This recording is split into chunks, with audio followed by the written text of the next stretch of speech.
In It Together SC and the Diabetes Action Council of South Carolina present Wellness Wednesday every Wednesday on Coping with Tre Tailor. Coping.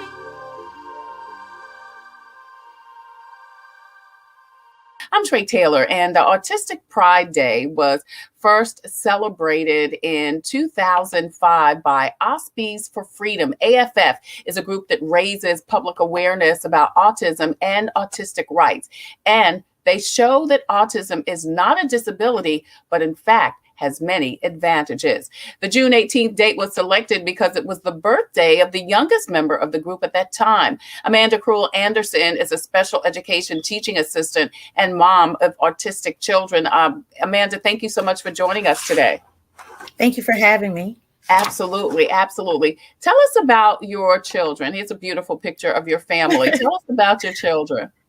Yes, well, my husband and I, my husband Quincy, we're the proud parents of 3 children, a set of twins, a girl, Jordan, that has the glasses on in the picture, and a son, Quentin, and then our youngest, Amaya, who's in her graduation robes from last year. Quentin was born second, and he has autism, and Amaya, who was born 18 months after them, have autism, but Jordan does not have autism. Right, right. Is there autism in you or your husband's family that you know of? When my children were born, out of my cousins, there was no one before me that had anything related to autism. We had some cerebral palsy, but nothing with autism. After me, I have 2 cousins on my mother's side that both have sons with autism. Really, really? Yes. So when did you find out your babies were autistic? Well, Quentin, typically you start seeing it like 18 months old, and that's when I saw it in him. He went from hitting all of his milestones. He was born second, but he did everything first, other than his twin sister. He walked, crawled, toddled, had baby babble. He hit all his milestones first, and Jordan was not, she wasn't doing those things first. He did everything first, but about 18 months old, he started to stare at ceiling fans and cry, where he didn't do that, and his language sort of stopped. And really? Wow.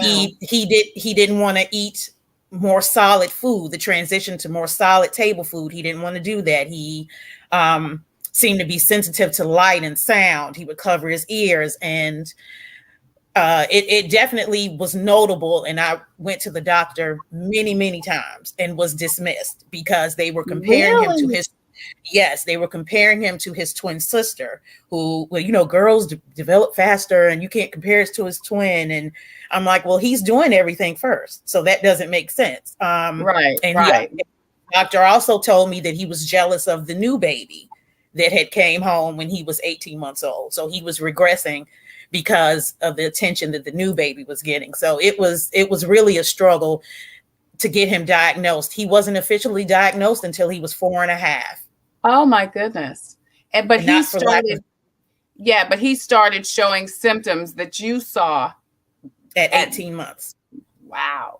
And I took him to the doctor, and they were like, oh, you're a new mom, you can't compare him to, boys develop, slower, and just basically dismissing what was obvious to me. And even in some respects, other people telling me, well, his father didn't speak, wow. On time, and things like that. You had cousins that, were delayed, but it just was a nagging sensation in me that I knew something was wrong. And with your baby, it's your mother instinct. it just really nagged me. And you don't want to give in to fear or say something is wrong with the child, but there was obviously something going on. He would prefer to put rocks in his mouth versus food. So that was, he would spin and flap his arms, things that are really telltale signs of autism that I didn't really even know about. Didn't really know about. And finally, about 3.5 is when the doctor was like, your son, another doctor that I took him to had said, your son has autism. And, and I miss critical time because early intervention is so key in getting the help. And Quentin is 22 now. He's still nonverbal versus his sister, who she was 6 months old. And I was like, nope. she's crying, she's having a lot of issues with Yeah. her early intervention. She speaks, she's high functioning. And I mean, it's really like night and day. Yeah. And you feel like that piece of time, 3 years, really, for almost 4 years, was critical in recognizing and diagnosing what those babies had so that they could do something about it. Absolutely. It is one of my greatest regrets that I didn't just Don't do immediately it, go to girl. another Don't do doctor. it. I know. I made my peace with it. Okay. I really encourage parents, don't ignore the signs. Don't Right. ignore the signs. And I mean, it just, I'm blessed because they are healthy, wonderful kids, I say, but they're adults now. But it was definitely a struggle trying to get help for him at the beginning. And this was like 2003. Yeah. Are you still there? Yeah. Yeah. It's interesting because, I love that you say, parents, advocate for your children, follow your instincts, because what you're saying is basically, if you get a no, go someplace else. That's exactly what I'm saying. You're not being worrisome if you notice such a stark change in your child's behavior. I mean, he was the most unproblematic of the three children. And all of a sudden he was weepy. He would cover his ears, and, it seemed like sound was just so hard for him. And, I really knew something was very wrong. I'm happy that eventually we did get a great pediatrician, a great developmental pediatrician, to really get the ball rolling, especially for him and Amaya. And I really feel like it makes the difference. I can't stress enough. Early intervention is key. Don't ignore the signs. Right. We've got a graphic here about autism, and it says it's a serious developmental disorder that impairs the ability to communicate and interact. Common symptoms. You tell me if you saw this. Difficulty with communicating, difficulty with social interaction, obsessive interests, repetitive behaviors. And it says here, early diagnosis and treatment can help, and it's key, but it says autism can't be cured. Autism may be chronic, and it can last for years or for a lifetime. As you say, your daughter is doing so much better with it, you said, than your son because of the early intervention. Tell me, Amanda, what is it parenting an autistic child? It is very challenging. I can say I'm very blessed because I decided from the beginning that regardless of their disability or ability, I was going to parent them. Yeah. Not for the way that I wanted the world to be, but for the way the world is. Yeah. That means that, I stress love, discipline, structure, routine. Love, discipline, structure, routine. I cannot say it enough. And I had everybody and the people that were in my village on the same page. Yeah. It was very difficult at the beginning. I spent many, many days in tears and questioning and asking the Lord why, not one, but two. And as easy as Quentin was, Amaya she was one of the roughest. Behavior wise, screaming, tantrums. She didn't want to eat anything. She didn't want to go to anybody, nobody to touch her except me. Whereas Quentin would walk off with anybody. He thought everybody loved him. Amaya was the total opposite. I would be at the school. Sometimes I remember one year I just put a chair outside her classroom to just try to manage the behaviors. And even as early as 3, the first neurologist we came in contact wanted to give her Prozac at 3 years old because of her anxiety. Because we could barely get her in a building. We couldn't bring her in the school. Stores. It was really, really hard. But I have to stress that with that love, discipline, structure, and routine, keeping them, holding them accountable for their behaviors, working with their behaviors, outside speech and occupational therapy, not just from school, because school does not provide enough for these children that they need. They need outside services outside of school. I think the pandemic kind of really highlighted that school is kind of really being looked at as the end all and be all. And yeah, if you have a special needs child, especially with autism, you need outside services. So just constantly seeking out the help, because at that time, I didn't know anybody else that had a child with autism. So it was all about researching, trying to find agencies, getting the help that they needed. And once I got a good schedule in place, worked hand in hand with each of my child's teachers, what happened at school, had a direct effect on what happened at home. If you didn't do what you were supposed to do at school, you didn't, I parent them for the way I wanted them to be able to function in the quote unquote normal world. Because I wanted them to be able to function, and they can go, I can take them anywhere, do anything. We've been on a cruise, something that when we were in the thick of the behaviors, we couldn't even picture going to a restaurant at one time. Right. Yeah. I mean, it was like the low steps. Can I take her in Walmart without her having her tantrum? I mean, we can do anything. And I know that's because with the help of my family that I have here, and just being consistent, and it's hard when you're in it. You can't even, you're so down, sad. Yeah. You can't really see it, because when you get diagnosed, you see all the dreams that you have for them kind of just evaporate.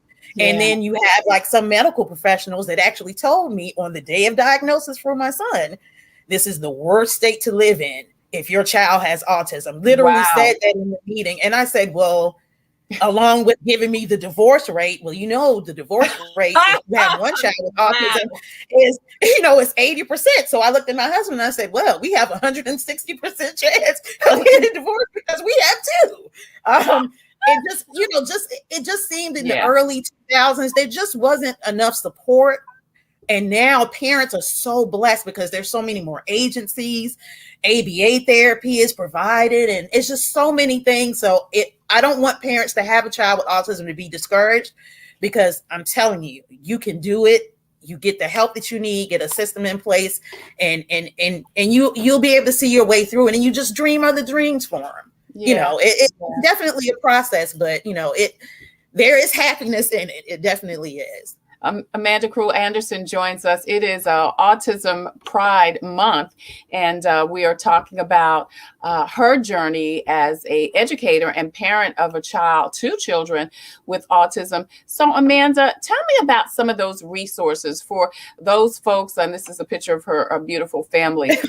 You mentioned that there are several resources. Can we talk a little bit about what some of those resources are, what you would suggest for parents of autistic children? And are there specific challenges for autism children of color? Oh, absolutely. I'll talk about the services first. The first thing that I did after you find a doctor that's willing to listen to you, you have to have a developmental pediatrician. You need to, because one handles the child's health, the other handles the health and the disability.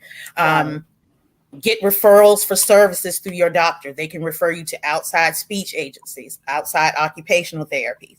And I would also suggest agencies like Family Connection of South Carolina. They were very helpful for me in the beginning, especially with my daughter that didn't have autism, because she had two siblings that she couldn't really have that sibling bond or relationship with. Right. So that Family Connection put me in contact with a sibling group, a sibling support group. Wow. That helped her, and she was able to talk about her feelings, because it can be lonely. She doesn't have the relationship like I have with my sister and my brother. And a lot of people don't think about the child that doesn't have the disability. That's right. But it affects the whole family.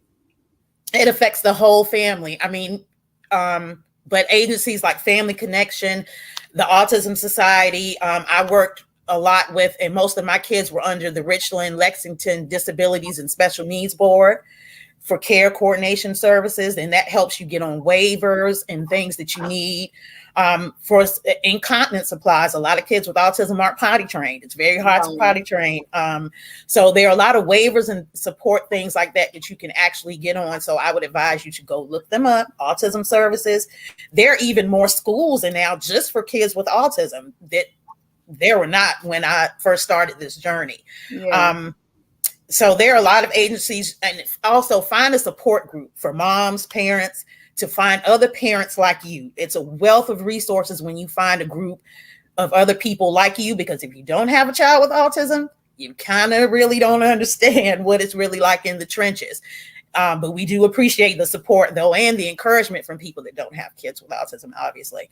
But as far as having African-American children with autism, I definitely, as Quentin transitioned into manhood, one of my main concerns when he and I used to be in the car together, taking him to therapy, after school, I would drop the girls off. He and I would be in the car alone. Quentin likes to hold rubber snakes. He likes little squishy balls. So even though he looks like a man on the outside, he has a goatee, mustache, and he's sitting in the front seat with me. He looks like, I hate when people say this, but a normal, you can't tell anything. Like exactly. Yeah. He looks like, So with all the the police issues and things that were going on, I had a fear, actually, that what would happen if someone pulled me over, and Quentin cannot comply with those instructions that the police were giving.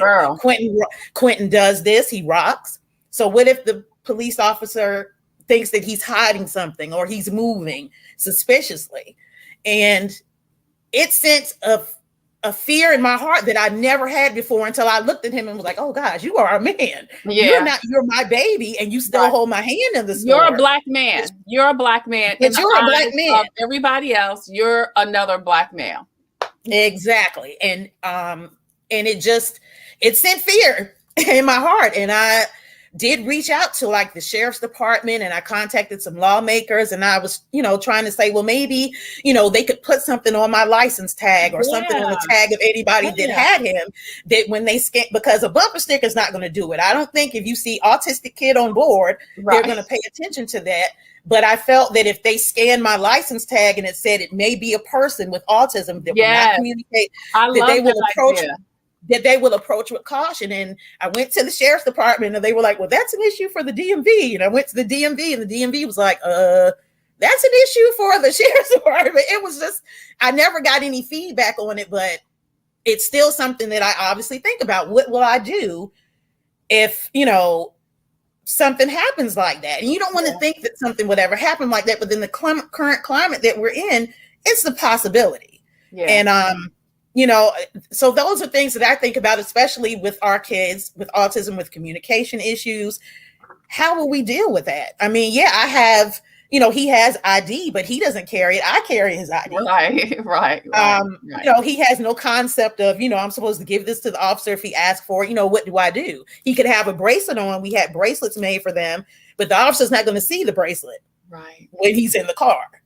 It'll be too late then. So I'm still trying to hope that I get some feedback about that idea, because that would give me a peace of mind, and it could be transferable to my mother-in-law, my sister, anybody that has him or that transports. Now Maya will respond, but I don't think she would still not be able to understand a lot of those commands. So I think in this current climate, it's definitely been something on my mind. And they haven't been out that much because of the pandemic, which is another thing, but eventually we'll get back to going out and things like that. And so it's definitely something that crosses my mind. It's definitely different. I mean, even though autism affects all social, economical, racist, everything, that's something that I feel like I have to worry about more than others. Yeah, that's such an interesting point, Amanda, that you make. And I do think that might be a legislative thing. I think it's a legislative issue, and I would love to maybe help you get that in front of, the right legislators. Have you gone that route at all? Yes, I did email some, and I didn't hear anything back. And then, life goes on, and then COVID happened, and I was just like, but I definitely would like to really help, get that forward, because it would be a great weight off my mind, and even if, God forbid, if something happened to me, or, anybody that was transporting them, if they could read the tag, okay, this child has needs, I just really feel like it would give a lot of parents a peace of mind. Yeah. We're talking to Amanda Cruell Anderson. She is the mother of two beautiful autistic children, a boy and a girl, twins. You can see a picture of her beautiful family there. We have a question, Amanda. How is it working from home with the children? Have you experienced any type of challenges? Well, they're quiet now because I tell them to be quiet. But when I work for, I'm in an elementary school classroom, an autism class, or an SSP class, as it's Okay. called. And we were home during the pandemic and there was a lot of autism noises going on in the background while I was home. I'm like, mommy's working. Please don't, mommy's working. Shh, be quiet. So it definitely was a challenge. It definitely was a challenge. And it was also a challenge for them to be home because they had that school schedule, and that's a big transitional Consistency, issue. yeah. Consistency. For Quentin, he was happy. He was like, wow, you're not making me get up and go to school. That's great. With Amaya, she loved school, so much, and she loved the interaction, the socialization. So it's definitely been hard for her because we had to alter our plans not to send them to an adult day service because of COVID. I just was not comfortable sending them, so they've been home, and it's been hard on her. It's been a challenge, missing church and just the normal things that we've done. It definitely, there was some sadness in her about missing a lot of those things. And how can you explain a pandemic? Yeah. You really can't. We don't really understand it, so it's kind of difficult. So it's definitely been hard. Eventually, I hope to be able to get them into something where they can go back and, have some time out, but I'm not able to get them the COVID shot right now because I'm not their legal guardian. Another whole thing. Which is what I want to talk about. But before we get to that, I want to ask, so right now you're working inside the home. What about when you were working outside the home? What happens with the kids then? Well, my daughter, the twins, one twin does not have autism. Amaya is not his twin. She's the baby of the family. His twin sister was home doing college classes online. So she was home helping me out tremendously with them.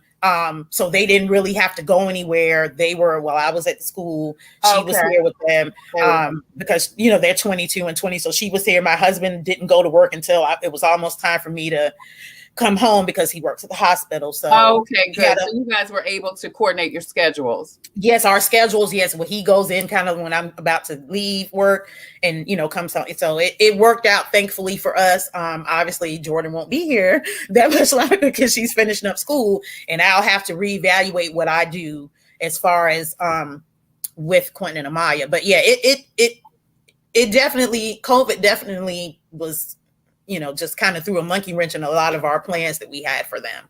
Yeah. Now you mentioned a little bit that, the kids are now adults. They can't legally or developmentally sign or get their own COVID test. You've got to do it. So now that throws in the situation of you and your husband trying to get legal guardianship of your two adult autistic children. Tell me about that process. That's another thing I would really like to have a nice little talk with some legislators about. Right now, we're in the process of guardianship for our two adult children with autism, because once they turn 18, we basically are no longer their legal guardian. They've always lived with us. We brought them home from the hospital. They've never not been in our care, but it's almost like adopting them. We have to have background checks on ourselves. We had to find attorneys that luckily are doing it for us pro bono, because it is very expensive to have, and we have to do it in duplicate. Everything we do for Amaya, we have to do for Quentin. And when they were 18, they were still in high school. We were still covered with the IDEA Act. We were able to sit in IEPs. They had the same pediatrician. There were no real changes that warranted guardianship, because they want you to actually wait until you kind of start having some issues, which is not really a good thing to do. All parents, please start it at 18. Don't wait. And so basically that's what we have to do. We had to petition the court. They got served the other day and we're waiting on a hearing. Someone has to come visit the house that they've always lived in. Right. It just, the irony of it is that, you know, when you leave the hospital with these precious babies, they just tell you good luck.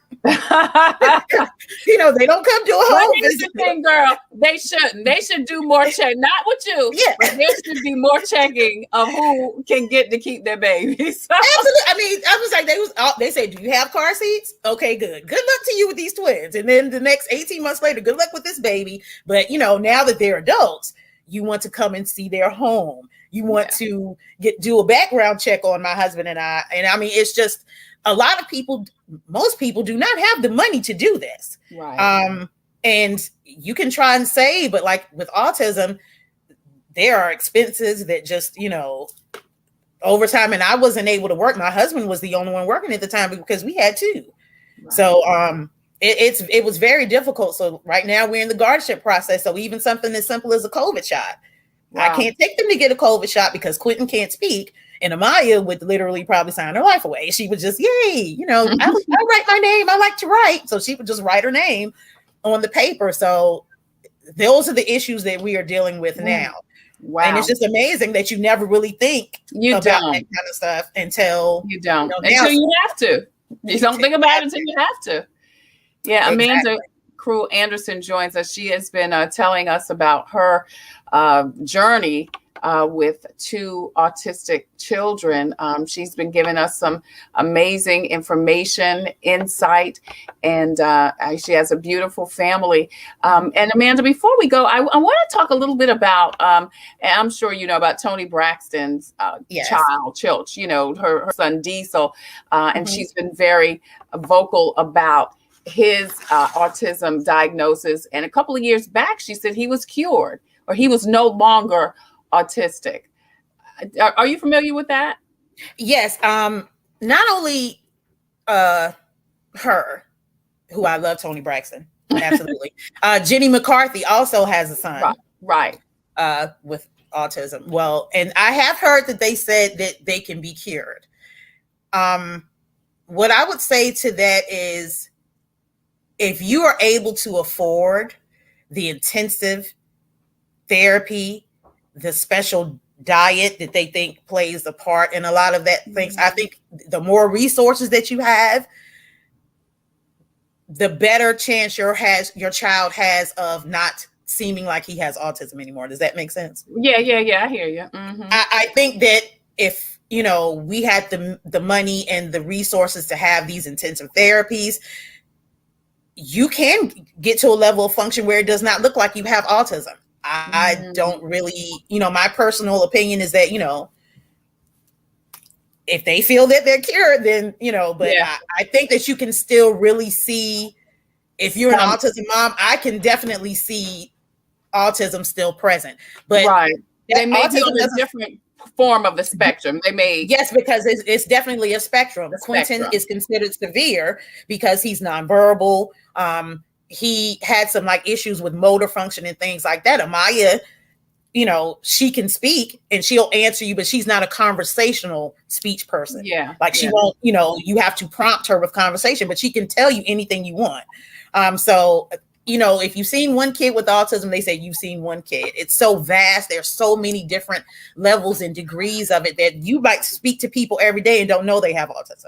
Right. Because that's just how good they are able to function and things like that. So, you know, I'm always happy when I see people like that. And it does make me wish that I had the resources, you know, that I had at the beginning to really that intensive therapy to get them to the point where they could live on their own. They will live with me and I don't have any problem with that. I mean, because, you know, they're my babies. Yeah. But yes, I mean, they, you know, definitely, I think that your resources really can kind of help. It gives your child a better odds, I would say. Yeah. Amanda Cruell Anderson, thank you so much just for sharing your story, for your transparency, for working. I mean, just for taking the initiative to do what you need to do for your children. Listen, like you said, we get these children and we don't know what we got. And then we just gotta, you know, just like our mamas and daddies didn't know what they had with us, girl. Absolutely. So we just have to, you know, do the best we can for our children. I know there are several websites. There's the Autistic Society website, and then there's Autism Speaks. So if people want more information, they certainly, can visit those two websites. And then you gave some great information and some great resources for people who are navigating the right decisions for their children. So thank you so much. Thank you so much. And good luck. God bless. And let's connect, because I want to help you, if I can, with kind of reaching out to some legislators to, to help the process. Because listen, you're one parent that's expressing this. There are millions more that have similar story. Absolutely. Absolutely. I appreciate any help you could give. Thank you so much for having me. Absolutely. Thank you so much. Computers, they're a part of our everyday life. But when they're not working, they're an everyday problem. So call Computers Unique, your everyday solution. 803-351-5821. Is your computer running slow? Won't turn on? Do you need a screen replaced? Or maybe you just need another computer? Well, Computers Unique is your one-stop shop for all your computer needs. They have a wide variety of new and pre-owned PCs, Macs, and tablets. So call Computers Unique, Dutch Square Mall. 803-351-5821. 803-351-5821. So listen, if you have a story or initiative that could help someone cope, please email booking@copingwithtretatailor.com. If you have a product or service that could help someone cope, email copingwithtretatailor@gmail.com. We would love for you to be a proud sponsor, just like In It Together SC, Javis Financial Services, Computers Unique, Dutch Square Mall, the Fifth Circuit Solicitor's Office, Attorney Byron Gibson, the Comet Bus System, and also Black Pages Black Expo. Today's devotion says, when something in your life or thoughts make you anxious, come to me and talk to me. Thank you, Jesus, for this opportunity to trust you more. That's what we should say. Though the lessons of trust that I send you come wrapped with difficulties, the benefits far outweigh the cost. Well-developed trust will bring you many blessings, not the least of which is my peace. I have promised to keep you in perfect peace to the extent that you trust in me. The world has it backwards, teaching that peace is the result of having enough money, possessions, insurance, security systems. But my peace, God says, is such an all-encompassing gift that it's independent of all circumstances. Though you lose everything else, if you gain my peace, you are rich indeed. That's your devotional for today.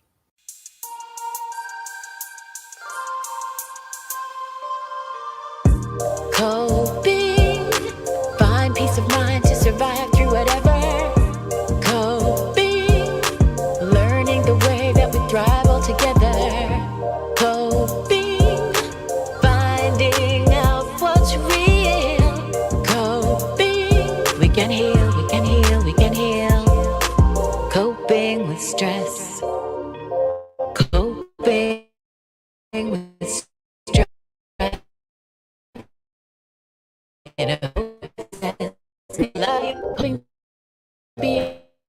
Beyond hoping to do more than to be alive.